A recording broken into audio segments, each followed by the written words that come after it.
Assalamualaikum warahmatullahi wabarakatuh. Selamat malam teman-teman sekalian. Waalaikumsalam Wow, warahmatullahi wabarakatuh. Oke, kepada yang terhormat Ibu Margareta selaku dosen pengampu mata kuliah media pembelajaran dan kepada rekan-rekan mahasiswa yang saya banggakan. Oke, masih semangat kan ya ini? Masih semangat kan? masih. Masih. Masih Tetap semangat ya, meskipun harus nugas malam-malam sampai larut malam, ya. Jangan pernah lupa kalau buat dapetin SPD itu nggak gampang. Yes. Oke, untuk pemaparan sebelumnya di sini izinkan kami dari kelompok 6 yang beranggotakan saya Dewi Oktaviani Sari dan juga rekan-rekan saya yaitu Hanina Jonathan, Dewi Ria Latifa, Aisyah Sindana dan juga Puji Lestari. Oke, untuk materi yang pertama yaitu kami akan membahas terkait kompetensi dasar yang akan dipaparkan oleh Dewi Ria. Kepada Dewi, saya persilahkan. terima kasih moderator. Di sini saya akan memaparkan rancangan media pembelajaran saya. Yang pertama adalah pembuka. Di pembuka ini terdapat salam pembuka di awal pembelajaran, lalu doa sebelum mengawali pembelajaran, dan penyampaian kompetensi dasar untuk 1 semester ke depan. Yang kedua adalah inti. Di inti ini memaparkan materi dengan media pembelajaran sesuai dengan kompetensi dasar, lalu membentuk kelompok belajar untuk dapat saling bertukar pikiran, kerjasama, dan saling menghargai pendapat orang lain. Yang ketiga adalah tanya jawab terkait dengan materi yang disampaikan pada hari itu atau materi yang belum dipahami oleh peserta didik. Selanjutnya adalah penutup. Di dalam penutup ini ada evaluasi pembelajaran, lalu ada doa penutup. Selanjutnya untuk media pembelajaran yang diterapkan ini pada jurusan multimedia, media pembelajaran berbasis teknologi. Nah, media pembelajaran yang dipakai ini adalah PowerPoint dengan action button supaya lebih interaktif, lalu disisipkan juga video-video tambahan terkait dengan materi yang disampaikan. Lalu pada setiap pertemuan akan selalu ada pertanyaan-pertanyaan di dalam PowerPoint tersebut dan peserta didik yang menjawab akan mendapatkan poin tambahan sebagai pengganti nilai kuis. Lalu di dalam pembelajaran akan dibentuk kelompok karena dalam 1 semester itu akan diberikan 1 tugas individu atau 1 tugas kelompok untuk setiap 2 kali pertemuan. Dan untuk pengumpulan tugas individunya dapat melalui Google Form atau Google Drive. Jika tugas tersebut berupa video, dapat diupload ke YouTube dan dikumpulkan berupa link YouTube. Untuk yang terakhir adalah kompetensi dasar. Di sini saya mengambil mata pelajaran desain media interaktif dan kompetensi dasarnya memahami konsep multimedia interaktif berbasis halaman web dan media interaktif. Terima kasih, saya kembalikan ke moderator. Oke, baik. Terima kasih Dewi atas pemaparannya. Mungkin dari teman-teman mahasiswa ada yang ingin mengomentari atau memberikan saran terkait kompetensi dasar yang telah dibuat oleh Dewi. Saya persilahkan. Baik, kepada Haniel, silakan. Baik, saya akan menambahkan di bagian pengumpulan tugas. Selain menggunakan dari YouTube juga bisa menggunakan Google Drive karena lebih efisien dan siswa tidak perlu memiliki akun YouTube untuk menggunakannya. Baik, itu saja tambahan dari saya. Terima kasih. Terima kasih Hanil atas sarannya. Oke, makasih Haniel. Gimana nih sama teman-teman yang lainnya? Mungkin dari IC atau dari Puji ada yang mau menambahkan?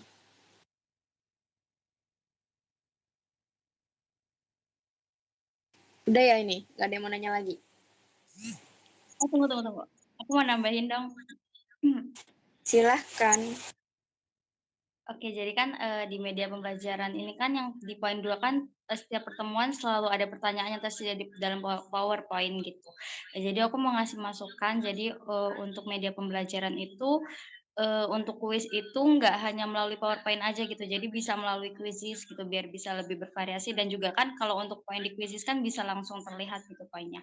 Dan, menurut aku itu juga jauh lebih memudahkan peserta didik, dalam mengevaluasi gitu. Jadi kan kalau di Quizizz itu kalau misalnya ada jawaban yang salah, itu kan bakal terlihat gitu. Nah, itu bisa jadi bahan evaluasi mereka dan juga, terkait poin mereka itu pasti kan bakal terlihat di bagian akhirnya, itu aja sih. Terima kasih Aisyah atas sarannya. Makasih Aisyah atas sarannya. Kalau Puji gimana? Mau menyarankan apa?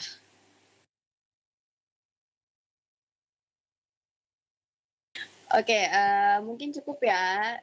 Jadi gitu Dewi saran dari Aisyah dan Hanil. Mungkin kita bisa lanjut ke kompetensi dasar lainnya. Jadi tadi itu kompetensi dasar punyanya Dewi Lia dan sekarang ini adalah kompetensi dasar punya Puji Lestari. Mungkin Puji bisa jelaskan. Baik, izin menjelaskan rancangan media pembelajaran dari saya.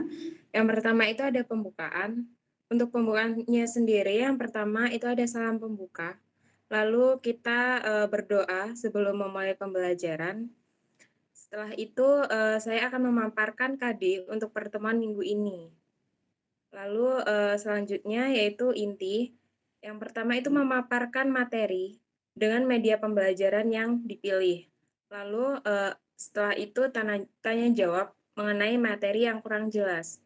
Setelah itu akan ada penutup yaitu evaluasi. Evaluasi di sini bisa seperti mengulas kembali materi yang tadi dijelaskan dan itu bisa bertanya ke peserta didik seperti itu. Lalu selanjutnya yaitu doa penutup. Selanjutnya, media pembelajaran yang akan saya terapkan. Yang pertama itu dalam pertemuan biasa, seperti materi, saya akan mengajarkan menggunakan PowerPoint, yang dimana di setiap akhir topik selalu ada pertanyaan. Jika dalam pertemuan tersebut terdapat 5 topik yang akan dibahas, maka terdapat 5 pertanyaan dalam slide PowerPoint tersebut. Lalu selanjutnya, dalam satu semester itu, saya akan mengadakan kuis 2 kali. 1 kali sebelum UTS dan 1 kali sesudah UTS. Untuk kuisnya sendiri, saya akan menggunakan bantuan aplikasi dari Quizizz. Dengan pilihan jawaban itu pilihan ganda dan isian singkat. Lalu untuk UTS dan UAS-nya sendiri, itu menyesuaikan dengan kebijakan sekolah. Untuk selanjutnya yaitu kompetensi dasar untuk mata pelajaran dasar desain grafis. Itu kompetensi dasarnya mendiskusikan unsur-unsur tata letak berupa garis, ilustrasi, tipografi, warna, gelap terang, tekstur, dan ruang. Sekian dari saya, terima kasih. Oke, baik. Terima kasih Puji atas pemaparannya. Mungkin dari teman-teman ada yang ingin menambahkan atau memberi saran? Sebelumnya izin bertanya, apakah AI yang ada di situ adalah Adobe Illustrator atau Artificial Intelligence ya? Adobe Illustrator. Aku baru ngecun sih. Iya, soalnya di KD-nya juga dia ngebahasnya soal desain grafis gitu. Berarti lebih mengarah ke Adobe Illustrator. Aku boleh ngasih saran nggak? Boleh.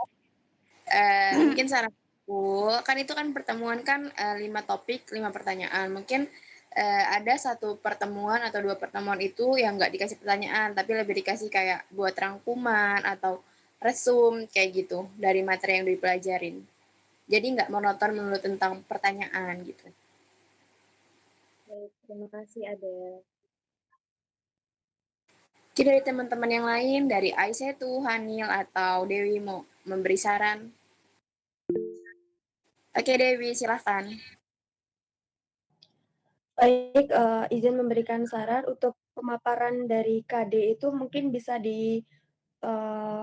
disampaikan untuk 1 semester ke depan biar lebih efisien. Jadi setiap pertemuan itu tidak selalu memaparkan selalu memaparkan KD-nya maksud saya. Nah, seperti itu. Jadi mungkin bisa untuk langsung di 1 pertemuan itu untuk memaparkan 1 semester ke depan untuk KD-nya. Terima kasih. Baik, terima kasih Dewi. Izin menambahkan, Ya, silakan Haniel. teman dari saya adalah untuk yang di bagian kedua itu ada typo sedikit. Oh iya. Nah, ya itu. Selain itu, untuk evaluasi dapat menggunakan Google Form yang diisi secara anonimus. Jadi tanpa nama gitu. Jadi setiap murid itu dapat mengisikan tanpa ada perlu rasa malu atau rasa tidak enak pada gurunya. Jadi sehingga evaluasinya jadi lebih efektif begitu. Terima kasih. Baik, terima kasih Haniel. Makasih Dewi, Haniel. Aisyah gimana nih? Mau ngasih saran nggak? Apa mau langsung aja? Ya, ngasih masukan dikit sih, nambahin aja. Ya, silahkan. Yang itu Del, yang bagian kamu tuh kan tadi kan ada usul untuk sebelumnya aku izin nambahin ya, Puji. Ya. Yang apa? Jadi saran dari Ada itu kan disuruh buat resume gitu. Nah, kalau saran dari aku tuh untuk resume itu tuh nggak harus dia tuh berupa Word dokumen gitu. Jadi bisa juga berupa video gitu. Karena kan ini kan jurusannya multimedia gitu kan. Jadi ini bisa menjadi wadah untuk mereka untuk belajar gimana untuk belajar ngedit gitu loh.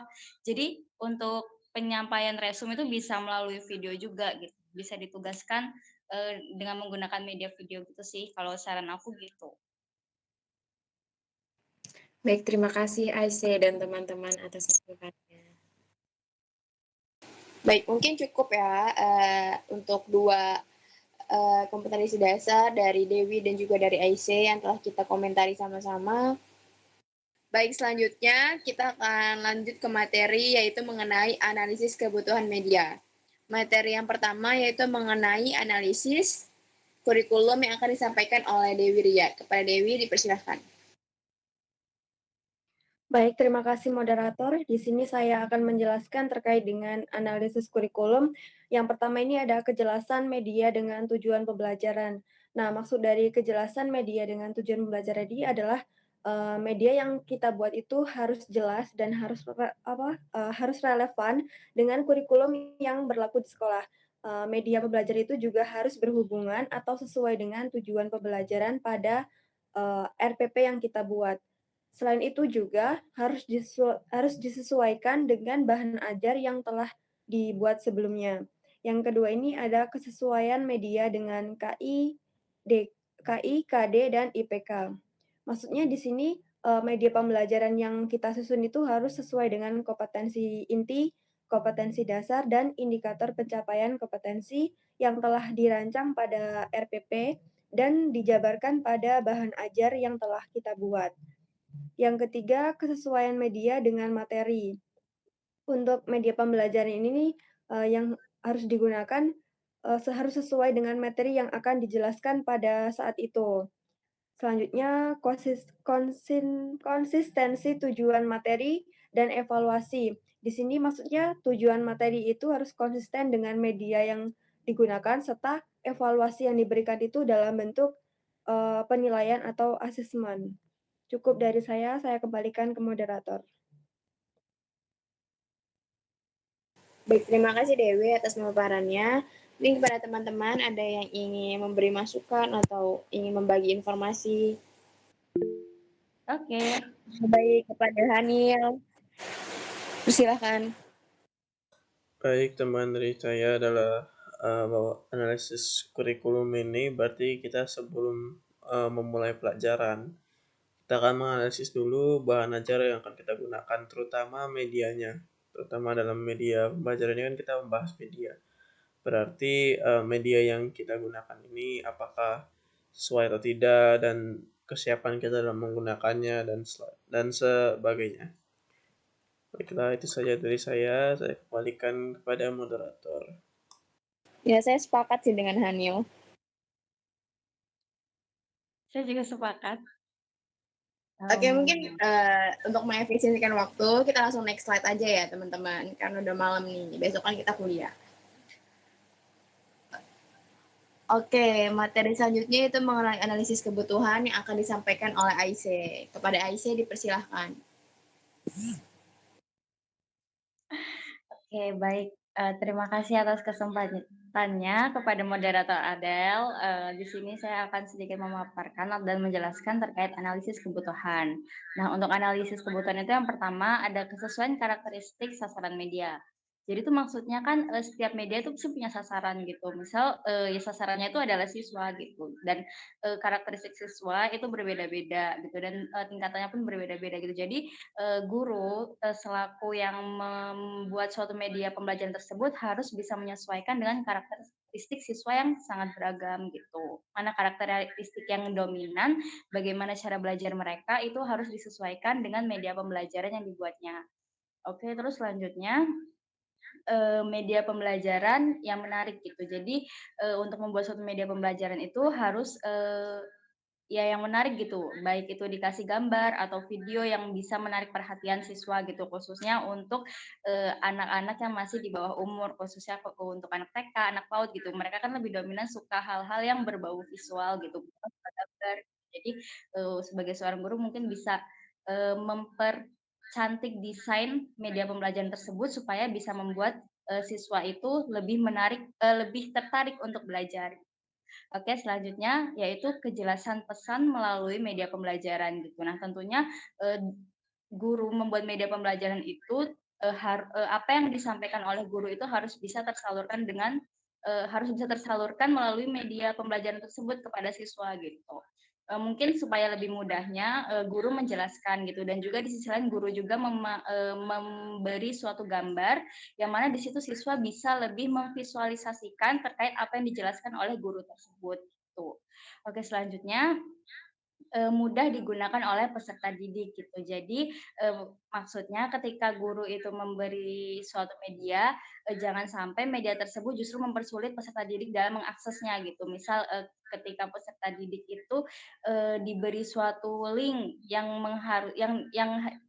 mengharuskan mereka harus mengakses itu, jangan sampai tiba-tiba, link-nya itu bermasalah gitu. Atau mungkin bisa memberi suatu media yang mudah gitu, dengan cara video ataupun PowerPoint. Nah, itu kan, mereka semua mudah digunakan ya dan juga mudah mengaksesnya. Jadi mungkin seperti itu. Dan selanjutnya yaitu memudahkan pemahaman gitu. Jadi dengan adanya media pembelajaran tersebut gitu diharapkan dapat lebih memudahkan pemahaman siswa terhadap materi gitu. Jadi jangan sampai ketika guru sudah membuat suatu media pembelajaran justru semakin membuat siswa bingung gitu. Oke, next yaitu kesesuaian dengan teknologi dan lingkungan. Kalau menurut pendapat aku pribadi, mungkin dari teman-teman nanti kalau ada masukan boleh ya. Jadi kesesuaian dengan teknologi dan lingkungan itu kan, sekarang ini kita sudah maraknya teknologi dan lingkungan belajar itu beragam gitu. Contohnya kalau yang aku tangkap itu misal nih, dari, sekolah yang berkebutuhan khusus gitu. Misalnya dari mereka, ada yang, tidak bisa mendengar gitu. Nah, mungkin, sebagai guru bisa menggunakan media yang, lebih kayak misalnya berupa gambar gitu. Jadi, tidak gimana ya, menyesuaikan dengan lingkungan yang ada di sekolah tersebut gitu. Oke, selanjutnya yaitu mudah digunakan oleh siswa seperti yang sudah aku bahas tadi gitu. Jadi, jangan sampai media pembelajaran tersebut justru menghambat menghambat siswa belajar gitu dan justru media pembelajaran itu ketika diakses, malah mempersulit siswa gitu. Selanjutnya, keamanan media untuk siswa gitu, guru diharapkan untuk bisa memberi suatu media yang aman ketika diakses oleh siswa. Dan yang terakhir yaitu memudahkan pemahaman, jadi media pembelajaran yang dimaksud itu yaitu dapat memudahkan pemahaman siswa terhadap materinya. Jadi, yang aku sampaikan kurang lebih seperti itu, apabila ada kesalahan aku mohon maaf dan apabila ada tambahan, aku persilakan untuk teman-teman, aku kembalikan ke Adel. Baik, terima kasih Aisyah atas pemaparannya. Oke, gimana nih teman-teman yang lain? Mungkin ada yang mau menambahkan, menyanggah, atau mungkin mau memberi saran? Baik, saya ingin meminta pendapat dari teman-teman semuanya. Oke, Saya merasa analisis kebutuhan ini adalah analisis kebutuhan untuk sekolah gitu. Jadi kan ada analisis kebutuhan untuk siswa, untuk guru. Yang menurut saya yang dianalisis kebutuhannya itu kebutuhan sekolah di sini karena sekolah itu memiliki siswa yang beragam dan sekolah itu bakal memfasilitasi siswa itu. Jadi merupakan tugas dari sekolah untuk menganalisis kebutuhannya sendiri supaya media pembelajaran yang digunakan menjadi lebih efektif. Kalau ada teman-teman yang menambahkan, saya persilakan. Mungkin saya sepakat dengan dari yang dikatakan Hanil tadi bahwa analisis kebutuhan yang dijelaskan Aisyah tadi mengarah ke kebutuhan dari sekolah. Oke, kalau misalnya analisis ini adalah analisis untuk kebutuhan sekolah, terus peserta didiknya gimana? Apakah mengikuti dengan kebutuhan sekolah? Sementara kan peserta didik kan karakternya bermacam-macam kan. Terus itu gimana dong nantinya? Mungkin menurut saya dari kebutuhan sekolah ini, sekolah menganalisis kebutuhan ini tadi yang dijelaskan oleh Esa tadi, yang mudah dimengerti oleh peserta didik. Misal peserta didik dia kreatif, ya disediakan media pembelajaran yang interaktif juga, mungkin seperti itu. Terus dengan yang tidak kreatif itu bagaimana? Nah iya, maaf nih izin menyanggah gitu.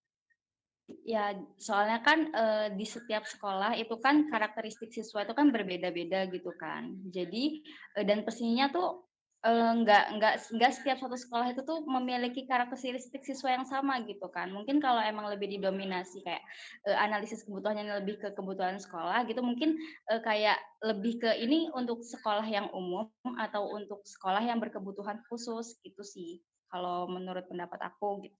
Tapi mungkin kalau dari teman-teman ada yang memiliki pendapat lain, boleh. Kalau menurut saya juga seperti analisis kebutuhan siswa sih. Saya nangkepnya dari tadi.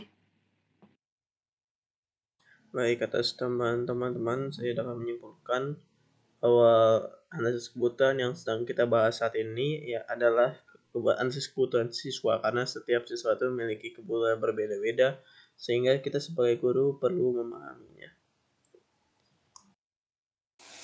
Oke, baik. Hanil, terima kasih atas kesimpulannya. Mungkin bisa dilanjut slide berikutnya. Oke, kenapa Ise? Boleh diskusi lagi nggak? Boleh, silakan. Kalau tapi, di sisi lain aku juga berpikir ini juga nggak, untuk kebutuhannya tuh nggak cuma untuk siswa loh, tapi juga untuk sekolah juga nggak sih? Contohnya kayak yang di bagian sesuai dengan teknologi dan lingkungan. Nah, itu mungkin yang dimaksud tuh lingkungan sekolah, gitu nggak sih? Kalau menurut kalian gimana? Mungkin yang dimaksud lingkungan itu lingkungan di sekitar siswanya itu. Oh ya gitu ya, oke, boleh. Ya oke, boleh. Oke, next. Oke, baik. Selanjutnya mengenai fungsi media pembelajaran yang akan disampaikan oleh Dewi Ria. Kepada Dewi Ria, saya persilahkan. Baik, terima kasih moderator. Di sini saya akan menjelaskan terkait dengan fungsi media pembelajaran. Di sini yang pertama sebagai alat untuk membuat pembelajaran yang lebih efektif. Nah, penggunaan media pembelajaran ini bukan merupakan fungsi tambahan yang menurut saya tetapi memiliki fungsi sendiri sebagai sarana bantu untuk mewujudkan situasi pembelajaran itu lebih efektif, sehingga, dengan adanya media pembelajaran ini dapat memotivasi siswa itu untuk minat dalam belajar. Selanjutnya mempercepat proses belajar. Selanjutnya yang kedua ada mempercepat proses belajar. Media pembelajaran ini berfungsi untuk mempercepat proses belajar karena fungsi ini mengandung arti bahwa dengan media pembelajaran peserta didik itu dapat menangkap tujuan dan bahan ajar itu lebih mudah dan lebih cepat. Selanjutnya meningkatkan kualitas proses pembelajaran. Pada umumnya hasil belajar peserta didik itu, dengan menggunakan media pembelajaran akan lebih, lama mengendap sehingga kualitas pembelajaran itu memiliki nilai yang lebih tinggi. Selanjutnya mengkonkretkan, yang abstrak agar dapat mengurangi verbalisme. Media pembelajaran ini meletakkan dasar-dasar yang konkret untuk berpikir, oleh karena itu dapat mengurangi penyakit verbalisme. Mungkin dari teman-teman ada yang dapat menjelaskan, dari poin yang terakhir ini? Mungkin ada tambahan? Saya persilakan. Izin menjawab moderator. Baik, kepada Hanil dipersilahkan. Ya, jadi saya akan membantu untuk menjelaskan yang poin terakhir tadi di bagian verbalisme itu. Jadi verbalisme ini adalah suatu kondisi di mana seorang itu dapat membaca atau menyebutkan dari sebuah kata tapi tidak tahu apa artinya gitu. Secara mudahnya begitu. Jadi kita sebagai pembuat media pembelajaran, kita harus membuat media pembelajaran yang mampu mengurangi verbalisme itu supaya siswa jadi lebih paham. Oke, baik, terima kasih Hanil. Kira-kira contoh kata verbalisme itu gimana ya? Aku kurang paham nih. Contoh paling mudahnya itu kata verbalisme itu sendiri. Jadi kan sebelumnya kan kita juga belum tahu tuh apa kata verbalisme ini, kita cuma bisa membaca doang tapi nggak tahu artinya. Nah, gitu. Jadi kayak mencari tahu gitu bahwa verbalisme itu ini gitu. Ya, seperti itu. Kayak misalnya kata-kata yang asing seperti misalnya stakeholder atau kalau bisa di PT itu kata-kata kayak merek-merek komputer gitu ya. Oke, jadi gitu Dewi verbalisme itu. Gimana nih dari Dewi? Udah jelas belum? Oke, terima kasih Anil atas penjelasannya. Sekarang udah jelas. Oke, mungkin dari teman-teman ada lagi nih yang mau dikasih saran. Oke, udah lanjut ke materi berikutnya, yaitu mengenai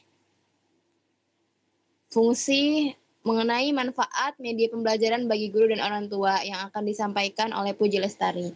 Pada Puji, saya persilahkan.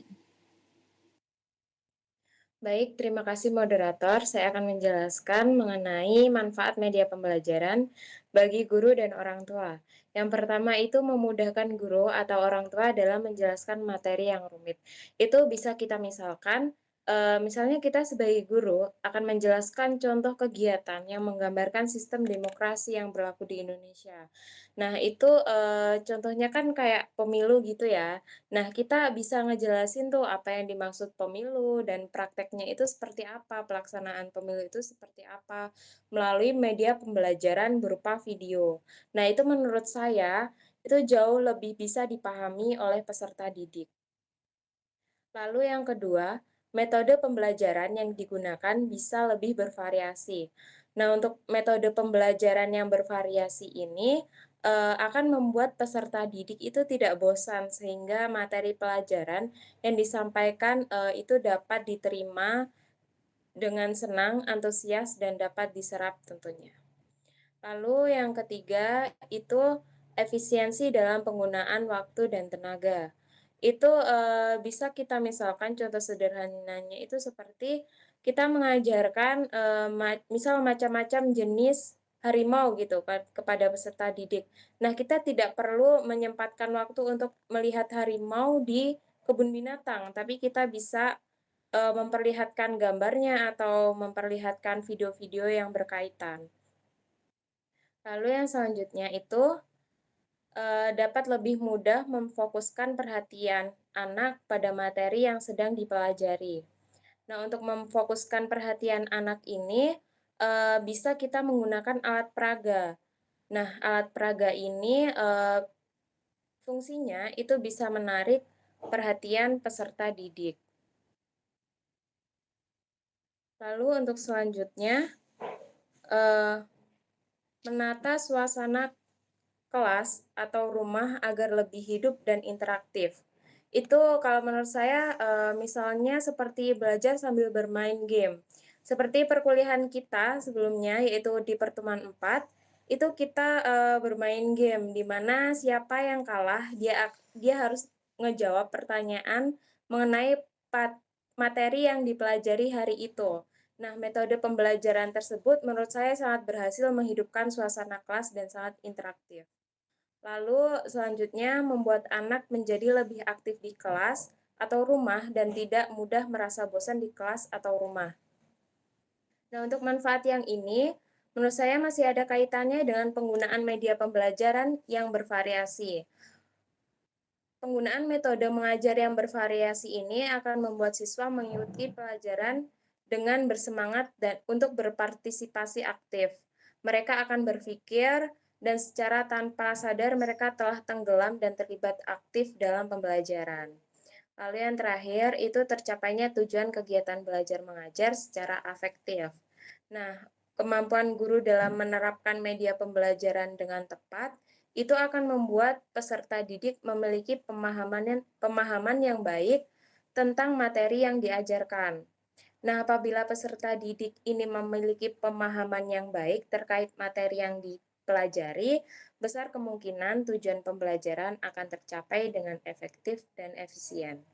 Mungkin itu saja moderator yang dapat saya sampaikan. Mungkin ada masukan dari teman-teman, dipersilakan. Oke, terima kasih Puji atas pemaparannya. Aku mungkin setuju ya sama yang kata Puji tadi bahwa coba sebelum slide sebelumnya. Oke, mungkin aku setuju sama yang kata Puji tadi bahwa efisiensi dalam penggunaan waktu dan tenaga. Kayak dengan adanya media pembelajaran tuh kita bisa ngasih tahu nih, kayak misalnya kalau kita mau ngasih tahu tentang hal-hal yang ada di antariksa gitu kan, kita nggak mungkin dong mau ke antariksa dulu, nggak mungkin kita mau ke bulan dulu kan untuk kasih tahu kalau ini bulan loh gitu. Nah, jadi dengan adanya media pembelajaran itu dapat mempermudah dan itu dapat mengefisiensikan waktu dan tenaga. Mungkin aku setuju dengan itunya sih. Kalau dari teman-teman lain gimana? Oke, mungkin dari Aisyah itu sama Dewi nih gimana nih pendapatnya? Oh, setuju sekali. Aku Terima kasih. juga setuju, jadi udah cukup. Oke, karena semuanya setuju, kita langsung next slide aja ya, teman-teman. Oke, boleh. Oke, next slide. Oke, baik. Materi selanjutnya akan disampaikan oleh saya sendiri, yaitu mengenai kegunaan media pembelajaran. Jadi yang pertama itu kegunaan media pembelajaran. Media pembelajaran dalam proses belajar mengajar dapat memperjelas penyajian supaya tidak terlalu verbalitas. Nah, untuk apa itu verbalitas kan tadi sudah dijelaskan ya oleh Hanil di slide sebelum-sebelumnya. Saya akan menjelaskan tentang mengapa memperjelas penyajian pesan dan mengurangi verbalitas ini, karena sesuai dengan karakteristik dari media, maka penggunaan media ini dapat membantu manusia mengatasi sedikit banyak keterbatasan indera manusia, sehingga pesan yang disampaikan tuh menjadi jelas gitu kan. Nah, tadi kan kalau verbalitas itu kan kayak masih abstrak, masih abu-abu. Nah, makanya itu untuk mengurangi verbalitas, jadi jelas. Terus yang kedua yaitu dapat membatasi ketergantungan ruang, waktu, dan daya indera.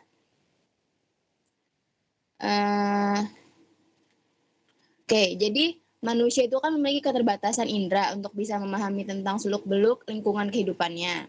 Oleh karena itu, kita sebagai manusia ini membutuhkan bantuan berbagai alat, yaitu dengan menggunakan berbagai media. Selanjutnya, yaitu secara tepat dan bervariasi dapat diatasi sikap pasif anak didik. Oke, aku masih kurang jelas nih untuk yang ini. Mungkin nanti bisa dijelasin sama teman-teman lagi ini gimana maksudnya. Terus yang keempat itu menimbulkan motivasi belajar. Oke, selanjutnya menimbulkan motivasi belajar, terus kemudian memungkinkan interaksi langsung antara anak didik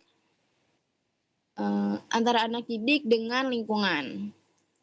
Jadi setiap anak didik itu kan berasal dari lingkungan keluarga yang memiliki budaya, agama, tingkat pendidikan, dan sosial ekonomi yang berbeda-beda. Kayak kita nih ya kan sekarang, misalnya Aisyah Jawa, Hanil Chinese, kemudian Puji Batak, dan lain-lain, dan kayak gitu. Nah, oleh karena itu, setiap anak didik memiliki keunikan tersendiri dan berpengaruh terhadap proses belajar mengajar. Kemudian yang selanjutnya dan yang terakhir itu memungkinkan peserta didik belajar mandiri sesuai dengan kemampuan dan minatnya. Jadi mungkin kalau sesuai minatnya ini, kalau menurut aku pribadi itu kayak kalau misalnya dia kan nggak semua anak didik itu kan ada yang suka matematik, terus ada yang suka lebih ke suka kayak pelajaran-pelajaran yang pengetahuan atau pelajaran-pelajaran yang kayak mengingat masa lalu kayak pelajaran sejarah itu mungkin. Oke, jadi mungkin untuk yang tadi yang telah aku paparin tadi yang secara tepat dan bervariasi dapat diatasi sikap positif anak didik sama yang memungkinkan peserta didik belajar mandiri sesuai dengan kemampuan dan minatnya itu mungkin aku masih sedikit kurang paham. Mungkin ada teman-teman ada nih yang bisa jelasin kayak apa sih maksudnya itu aku masih abu-abu. Mungkin Iya, Hanil silakan. dalam hal ini itu di atas itu mengatasi mungkin ya. Mungkin salah tulis itu. Jadi apa ya, anak itu supaya tidak jadi pasif gitu belajar. Salah satunya jadi misalkan anak yang nggak suka matematika gitu, misalkan kayak nggak suka matematika, males gitu kan. Saat guru membawa alat peraga baru gitu jadi lebih menarik.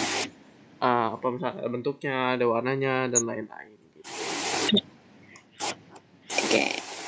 Ini ya sama dengan apa menimbulkan rasa ingin tahu gitu. Jadi kita penasaran, oh ternyata matematika itu lucu ya gitu atau seru ya ternyata gitu. Ya, jadi dengan Aduh. media pembelajaran itu kan menurut aku dia itu tuh bisa mengatasi sikap pasif pada peserta didik gitu. Kan kalau misalnya ada media pembelajaran tuh kadang ada gambar, ada visual-visual. Nah, yang mana itu nanti bakal menimbulkan rasa ingin tahu ke peserta didik gitu. Otomatis nanti mereka jadi aktif kan, kayak jadi kayak nanya ke gurunya kayak ini gimana Bu atau gimana gitu sih. Oke, berarti sama aja lah ya, sama-sama menimbulkan rasa ingin tahu gitu kan. Jadi yang tadinya pasif kayak nggak mau tahu terus tiba-tiba kayak penasaran gitu ya. Ya. Oke, mungkin gimana? Jadi karena munculnya rasa ingin tahu tadi kan si murid tadi bertanya kepada guru, bertanya kepada teman-teman, itu juga memungkinkan interaksi antara peserta didik dan peserta didik lain dan juga peserta didik dengan pendidik. Mungkin seperti itu, dapat meningkatkan interaksi secara langsung juga.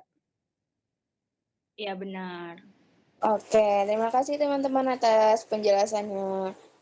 Mungkin aku udah cukup jelas. Mungkin kita bisa lanjut ke slide berikutnya aja. Oke, materi terakhir nih akan disampaikan oleh Hanil. Kepada Hanil, saya persilakan. Baik, yang berikutnya adalah langkah-langkah dalam menyusun media pembelajaran. Yang pertama, kita akan membuat ide atau gagasan dari apa yang mau kita ajarkan dalam bentuk media ya. Kemudian berikutnya kita menganalisis kebutuhan dan karakteristik siswa. Seperti yang di slide sebelumnya tadi, kita akan menganalisis siswanya, bukan sekolah secara umum, namun siswa yang berbeda-beda itu. Kemudian kita merumuskan tujuan dari pembelajaran kita, menentukan kerangka isi bahan pembelajaran bisa dalam bentuk peta konsep misalkan atau daftar isi dan sebagainya. Kemudian menentukan jenis media yang kita gunakan. Kemudian kita akan menentukan treatment dan partisipasi siswa seperti kuis tadi, menggunakan kuisis dan lain-lain. Kemudian next slide.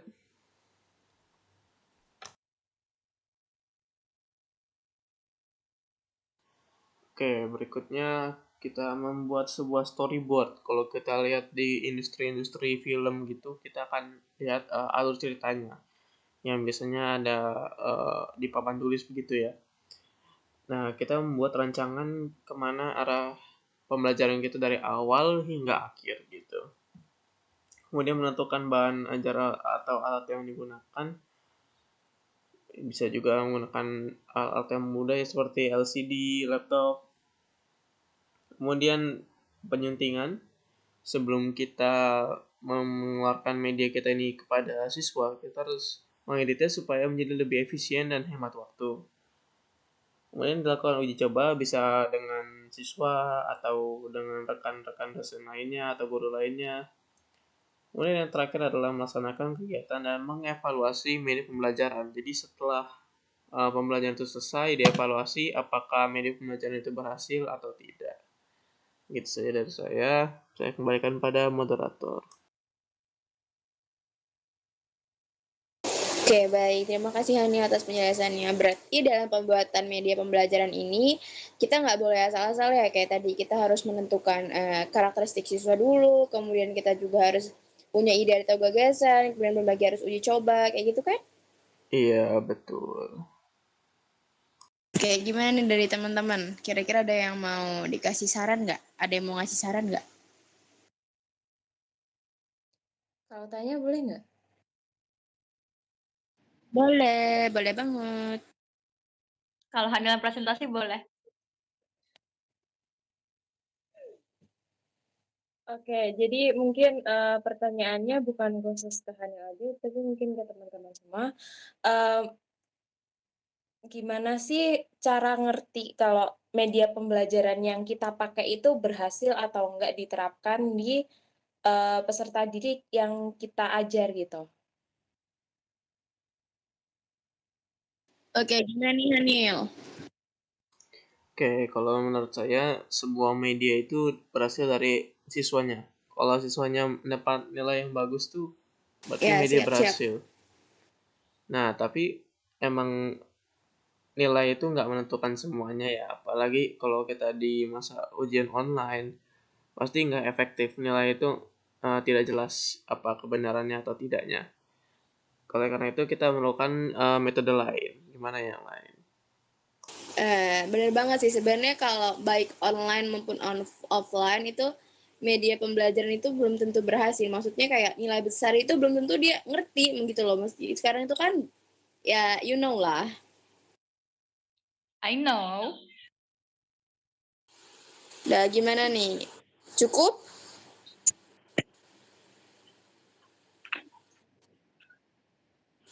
Oke, gimana nih Puji? Oke, baik. Terima kasih teman-teman yang udah ngasih pendapatnya. Jadi bisa dilihat dari nilai akhir mereka ya, kayak gitu. Ya, tapi nilai akhir itu tidak menjadi tolak ukur apa sukses atau tidaknya media pembelajaran itu karena ya zaman sekarang kan banyak manipulasi kan. Jadi mungkin kita butuh evaluasi lagi gitu.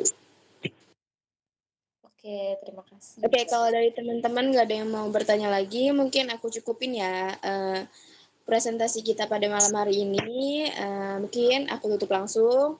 Cukup sekian dapat kami sampaikan, kurang lebihnya kami mohon maaf. Saya tutup. Wassalamualaikum warahmatullahi wabarakatuh. Selamat malam. Waalaikumsalam Waalaikumsalam warahmatullahi warahmatullahi wabarakatuh. wabarakatuh. Oke.